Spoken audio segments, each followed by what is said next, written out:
할렐루야. 복되고 즐거운 거룩한 주일입니다.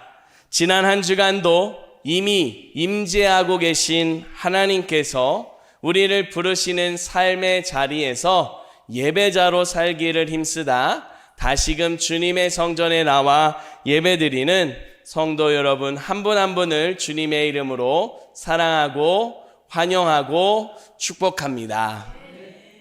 오늘도 주님의 말씀 앞에 서 있는 우리에게 하나님께서 은혜를 주십니다.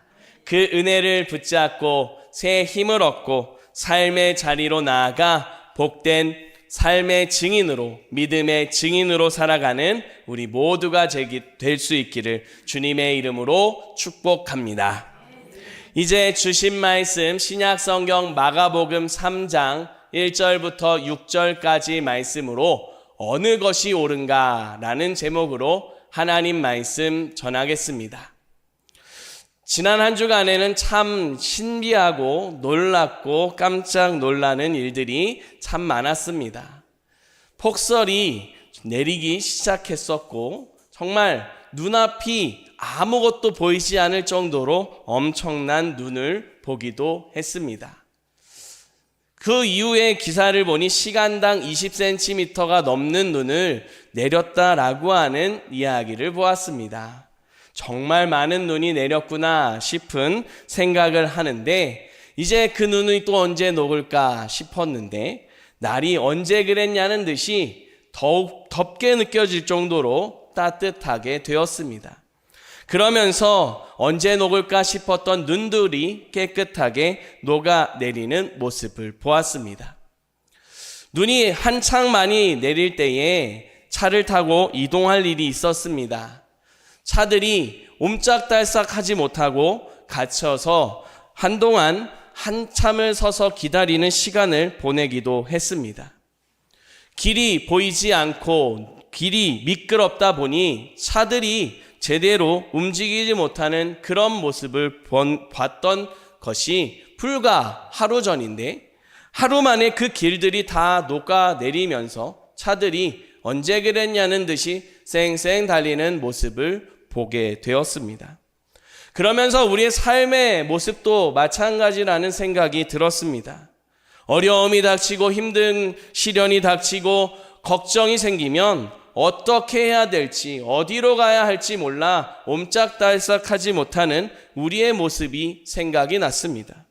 그러다가도 문제가 해결이 되고 삶의 방향이 온전히 정해지고 나면 언제 그랬냐는 듯이 그 발걸음에 힘을 더해서 한 걸음 한 걸음 내딛는 우리의 모습을 생각하게 되었습니다. 믿음도 마찬가지입니다. 우리가 살아가는 가운데 믿음을 생각할 때 믿음이 무엇일까? 이게 과연 맞을까라고 하는 의심이 생각이 들 때도 있습니다.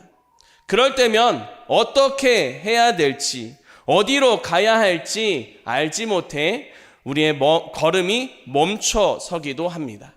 그러나 하나님은 우리가 그런 안개와 같은 시간들을 다 이겨내고 나아가 하나님이 비춰주시는 영광의 빛 가운데 은혜의 삶 가운데 살아가기를 바라신다는 사실을 깨닫게 하십니다. 그 같은 은혜를 위해 하나님께서 우리에게 말씀을 주심을 믿으시기 바랍니다. 오늘도 주님께서 주시는 말씀을 통해 우리의 삶의 방향을 찾고 새 힘을 얻어 걸음 가운데 힘을 더해 나가는 그런 귀한 은혜가 있기를 간절히 소망합니다. 첫 번째로 하나님께서 우리에게 주시는 말씀입니다. 하나님은 어느 것이 옳은지 깨닫게 해 주십니다. 아멘. 함께 한 목소리로 고백하겠습니다. 하나님은 어느 것이 옳은지 깨닫게 해 주십니다. 아멘. 오늘 말씀에 예수님께서 회당에 들어가고 있습니다. 당시에 회당은 유대인들에게 있어서 굉장히 중요한 장소였습니다. 하나님께 예배를 드리는 장소이고 하나님의 말씀을 듣는 장소입니다. 또 그런 회당이 때로는 행정이나 정치적인, 사회적인 중요한 것들을 다루는 장소가 되기도 했습니다. 그렇게 중요한 장소인 회당에 주님께서 들어가고 있습니다. 그날은 안식일이었습니다.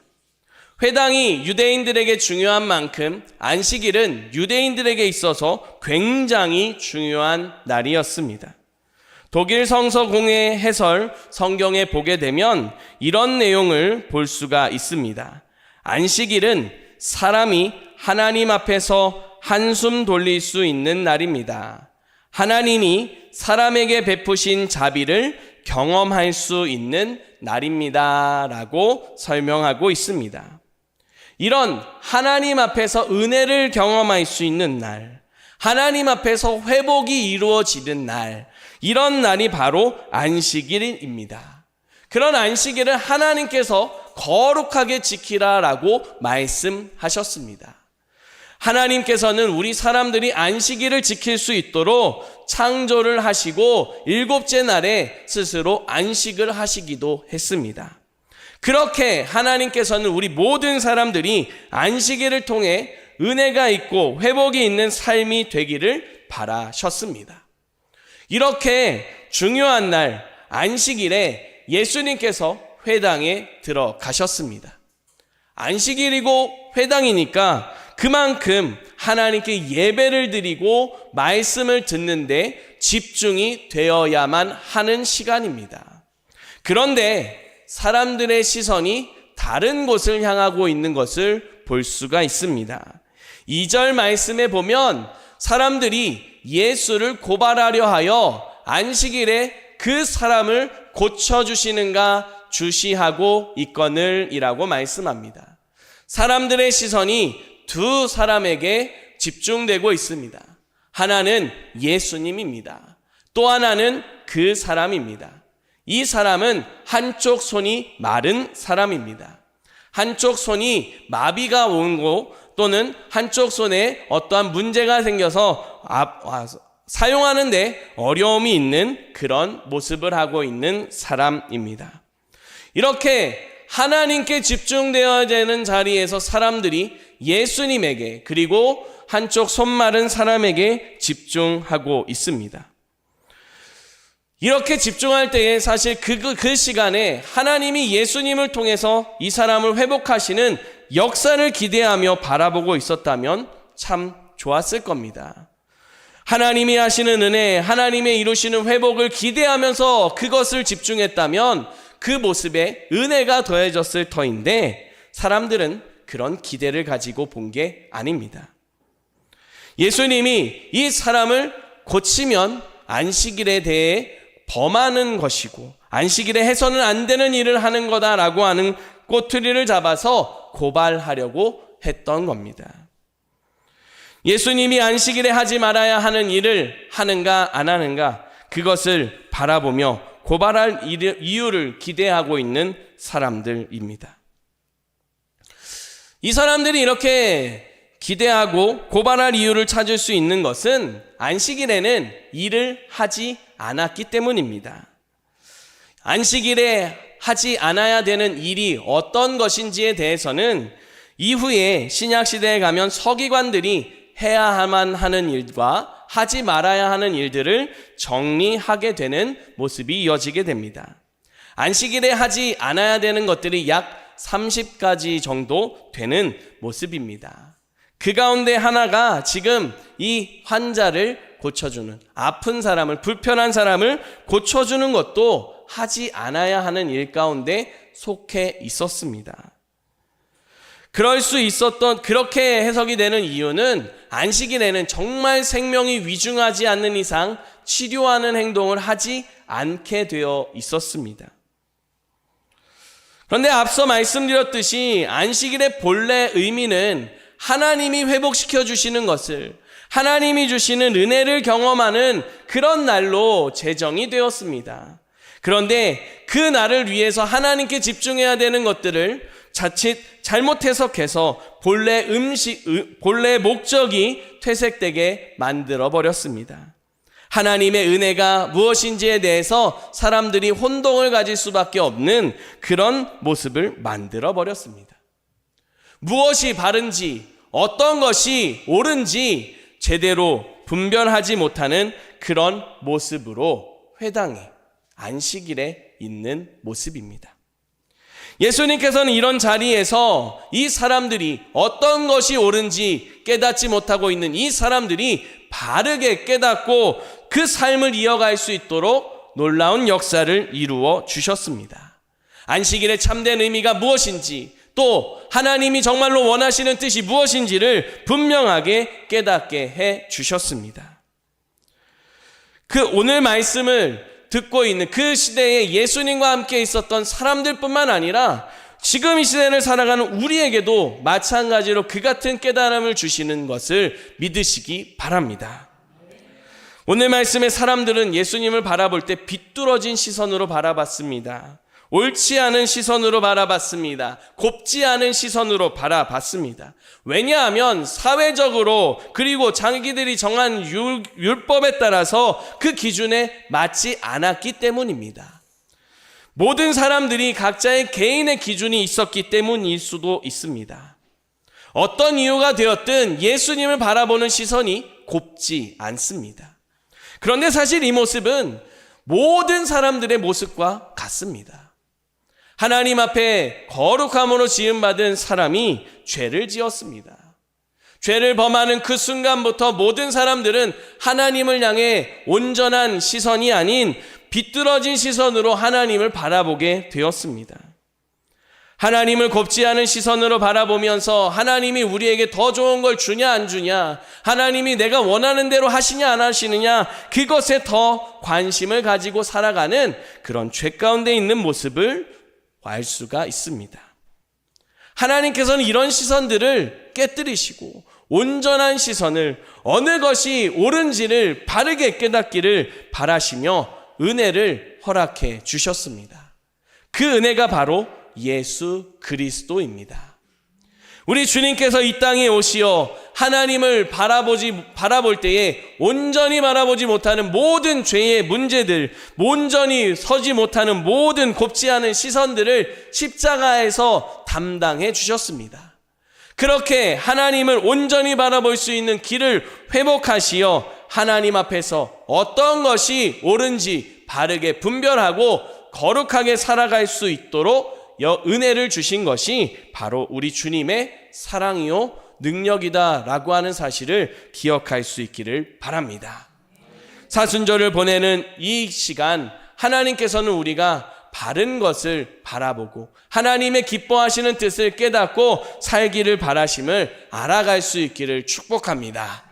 하나님은 우리가 어느 것이 옳은지, 하나님 앞에서 어떤 것이 정말 하나님이 기뻐하시는 것인지를 깨달아 알 수 있도록 역사하시고 도와주십니다. 이것을 삶의 자리에서 경험하며 특별히 십자가의 예수 그리스도를 통해 깨달아 알아가며 하나님 앞에 감사하며 살아가는 귀한 한 주간이 될 수 있기를 주님의 이름으로 축복합니다. 두 번째로 하나님께서 우리에게 주시는 말씀입니다. 하나님의 은혜를 전하는 삶을 살아갑시다. 아멘. 우리 함께 다시 한번 고백하겠습니다. 하나님의 은혜를 전하는 삶을 살아갑시다. 아멘. 예수님께서는 회당에서 사람들에게 어느 것이 옳은지를 가르쳐 주셨습니다. 하나님의 뜻이 무엇인지를 가르쳐 주셨습니다. 이것을 들은 사람들은 예수님을 좋지 않은 시선으로 바라보고 있었습니다. 그러나 앞서 말씀드렸지만 하나님은 이 시선을 온전한 시선으로 바꾸어 주시기를 바라셨습니다. 이것을 위해서 우리 주님께서 사람들에게 질문을 던지십니다. 4절 말씀에 보면 이렇게 말씀합니다. 그들에게 이르시되 안식일에 선을 행하는 것과 악을 행하는 것, 생명을 구하는 것과 죽이는 것, 어느 것이 옳으냐 하시니 그들이 잠잠하거늘이라고 말씀합니다. 우리 예수님께서는 참된 의미를 가르쳐주고자 질문을 던지셨습니다. 그런데 이 질문을 자세히 생각해 보면 하나님의 마음이 담겨 있음을 알 수 있습니다. 하나님께서 안식일에 선을 행하는 것을 바라실까요? 아니면 하나님께서는 아까운 데 있는 모습을 바라실까요? 하나님의 마음은 우리가 선을 행하는 걸음이 되고 하나님의 은혜 안에 있기를 바라심을 분명히 알 수 있습니다. 생명이 살아나는 것과 죽어가는 모습, 어떤 것을 하나님이 바라시겠습니까? 하나님의 마음은 생명이 살아나는 것, 생명이 회복되는 것을 기뻐하시는 줄 믿습니다. 이 모든 것을 통해서 하나님의 마음을 분명하게 보여주고 있습니다. 이런 마음을 더욱 분명히 우리의 삶 속에 행하기 원하시는 하나님의 뜻으로 나타내 보여주셨습니다. 그것이 한쪽 손 마른 사람으로 통해서 이루어지고 있습니다. 한쪽 손 마른 사람, 이 사람이 이 자리에 서서 은혜를 바라고 있었는지 아닌지에 대해서는 잘 모르겠습니다. 개인적으로 하나님 앞에 그 은혜를 구하며 그 앞에 섰는지, 예수님의 은혜를 그 바라면서 예수님께 간청했는지는 알 수 없지만 분명한 사실은 하나님이 이 사람을 온전히 회복시켜 주셨다라고 하는 겁니다. 누가복음에서도 보면은 이 모습이 나타납니다. 그런데 누가복음에서는 특별히 오른손이 말랐다라고 표현하고 있습니다. 오른손이 말랐다는 것은 그 생활하는 것에 있어서 여러 가지로 불편합니다. 생활에서뿐만 아니라 사람들과의 관계 속에서도 불편하고 어려움이 있는 모습입니다. 사회 전반에 있어서 곱지 않은 시선을 바라볼 수밖에 없는 그런 처지에 있는 이 사람의 모습, 그런 사람을 우리 주님께서 온전히 회복시켜 주셨습니다. 특별히 이 사람이 회복되는데 간청하지 않았음에도 하나님이 은혜를 주셨다라고 묵상이 되었습니다. 하나님이 우리에게 은혜를 주실 때는 우리가 간청해서만 주시는 게 아니라는 사실을 생각해야 합니다. 하나님 도와주십시오, 하나님 역사해 주십시오 라고 말하기 전에 먼저 하나님이 우리를 아십니다. 우리의 삶의 연약함이 무엇인지, 우리의 삶의 아픔이 무엇인지 우리 주님께서 더 잘 아십니다. 그 아픔을 아시기에 하나님께서는 은혜를 통해 그 안식일에 회당에서 회복이 일어나는 모습을 이루어 주셨다라고 하는 사실을 깨닫게 됩니다. 이런 생각을 하고 있는데 독일 성서공회 해설 성경에서 보니까 이런 설명을 덧붙이고 있는 것을 볼 수가 있었습니다. 상처를 입은 생명을 돕지 않는 것은 죽이는 것과 같습니다. 상처를 입은 생명을 돕지 않는 것은 죽이는 것과 같습니다. 라는 말입니다. 상처를 입은 사람을 도와야 한다는 겁니다. 안식일에 회당에 모였던 사람들, 상처를 입은 사람을 보고도 그 사람을 도와야 하는데 그것이 살리는 것인데 그것을 깨닫지 못하고 자신들의 명예에, 자신들의 그런 많은 유익에 눈이 멀어서 하나님의 뜻을 바라보지 못하고 있었습니다. 하나님께서는 이런 모습들을 깨뜨리시며 상처 입은 자를 회복하기를 바라시는 주님의 마음을 분명히 보여주셨습니다. 이 같은 사랑을 받았습니다. 이 같은 사랑이 일어나는 역사를 보았습니다. 그런데 그 뒤에 나타나는 모습이 이렇게 나타나고 있습니다. 바리새인들이 나가서 헤롯 왕과 함께 어떻게 해야 예수를 죽일 수 있을까 의논했다라고 말합니다. 바리새인들이, 헤롯 왕이 같이 나가서 한 것이 무엇입니까? 생명을 살리는 일에 대해서 더 집중하고 그 하나님의 뜻을 깨닫는 안식일에 회당에서 그 주님의 은혜를 받고 나가서 하는 것이 어떻게 하면 저 사람을 죽일까라고 하는 모습이었습니다. 우리는 여기서 굉장히 중요한 것을 한 가지 깨닫게 됩니다. 하나님께서는 분명히 안식일의 회당에 있는 자들에게 어느 것이 옳은지 분명하게 가르쳐 주셨습니다. 그 뜻을 밝히 보여주셨습니다. 이것을 은혜 받았다라고 표현할 수 있습니다. 중요한 건 은혜 받는 것도 중요하지만 은혜 받은 뒤가 중요합니다. 안식일의 회당에서 은혜를 받고 나서 그들이 그곳을 벗어났을 때의 어떤 모습이었습니까? 하나님의 뜻을 이루기보다 어떻게 하면 저 사람을 죽일 수 있을까? 라고 하는 고민을 하는 모습입니다.